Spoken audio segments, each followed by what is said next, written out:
In this section, we'll be discussing stress. Specifically, we'll talk about the physiological effects of stress, as well as how to deal with that stress. This is the area of research that I studied in graduate school, and I'm excited to go into more detail about it because this is such an important piece about how to age optimally and how to live your best life. So moving forward in the class, we'll start to get into aging, and stress and coping is a major part of aging well and living a healthy life. So today, we'll be talking specifically about stress. So we'll discuss the biology and the biological implications of stress, as well as how to deal with that stress. Let's start with the activity that I had posted where you guys needed to think of a time that you were stressed. Maybe it was a time when you were startled. Maybe you were at a social event and you didn't know anyone. Maybe you were walking alone after dark, or you had to do something that you really didn't want to do, like give someone bad news. Put yourself back in that situation and again, think about how your body felt. What are the things that you noticed going on in your body? If you were thinking of a time when you were startled, maybe your body jumped or you felt your heart start to race. Maybe if you were thinking of a time when you were at a social event and you didn't know anyone, maybe you felt like your hands got really clammy.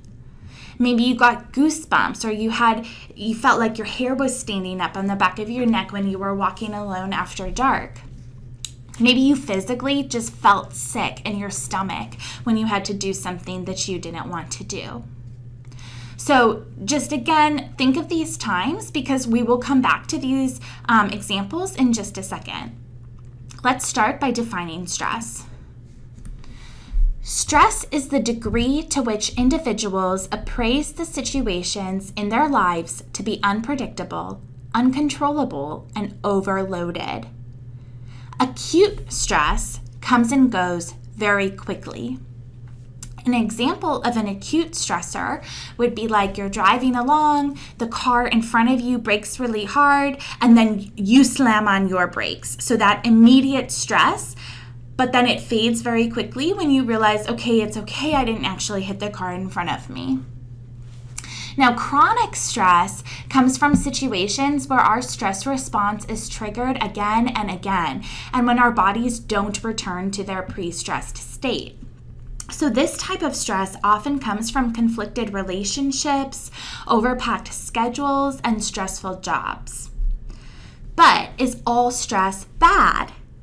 No. Eustress is considered good stress. EU, this means good. So this is considered good stress for a reason. It keeps us feeling vital, alive, and excited about living. Here's an example. This is the stress-performance relationship. So what you can see here is that stress and anxiety have their place in our lives. They push us to make necessary changes. They enhance our performance. They signal when we may be in danger and inspire us to take action to get ourselves out of that danger. In this way, feelings of stress and anxiety are healthy and necessary because without them, we may not act in our own best interest. So let's think of some examples when it's good to experience some stress in order to perform optimally. For example, maybe you're taking a test. Well, if you're not stressed at all about this test and you don't study for it, your performance probably isn't going to be that good.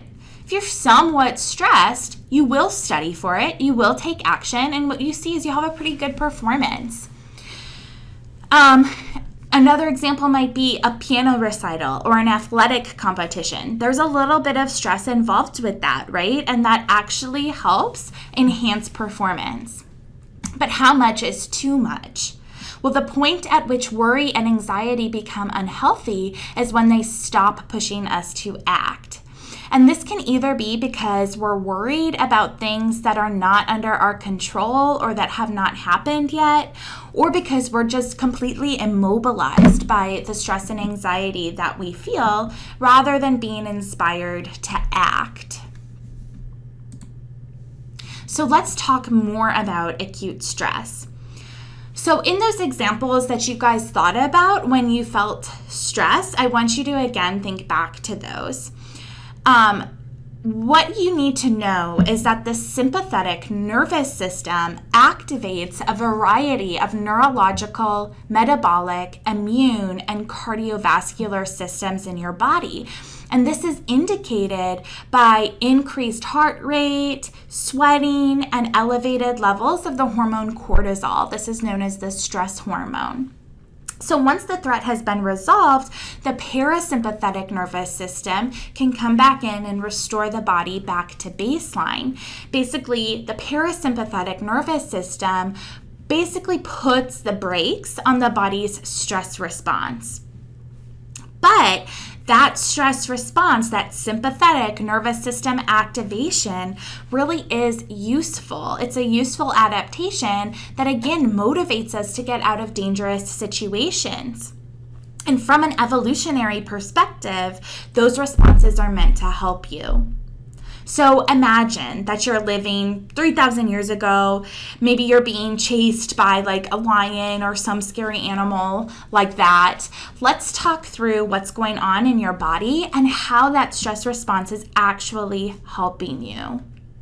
So blood flows to the muscles, that increases. This helps you by getting your muscles tense and readying your body for action.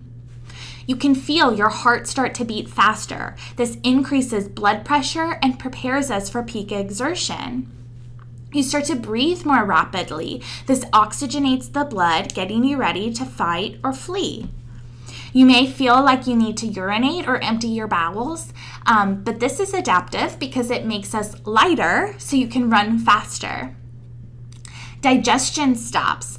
Blood is diverted from the gut to the arms and legs, again, helping you to run. Hormones like cortisol are released that make the blood stickier. The reason for this is that we will lose less blood if we're injured. We start to sweat profusely, and this cools us down as we're running. It also makes you more slippery, so it's less easy for that lion or whatever the scary creature is to grab us. And then your senses and perceptions sharpen, so time may appear to slow down. If you've ever been in a car accident, maybe you've had that sensation of time just completely slowing down.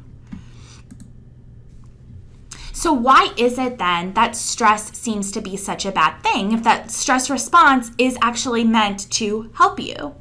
Well, as individuals experience more and more daily stressors associated with things like work, family, or finances, this protective resource has to work overtime, and it's ultimately begun to take a toll on the emotional and physical well-being of the body through the way that it impacts those systems of the body that we just discussed.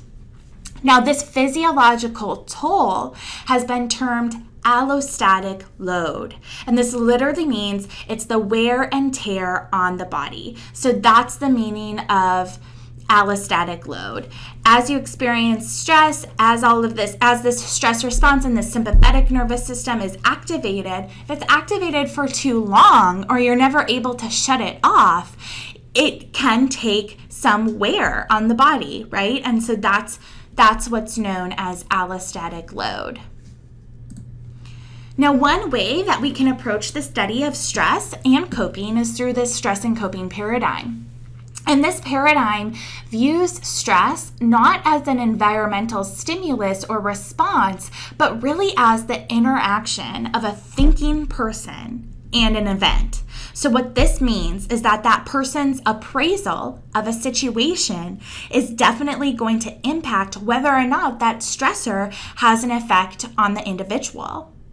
For example, I might be stressed out by certain things that you're not stressed out by.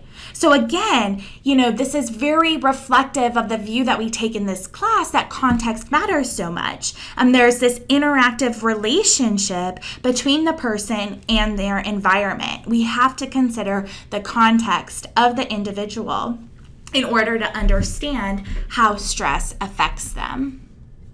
So we'll talk more about stress and coping paradigm in a little bit.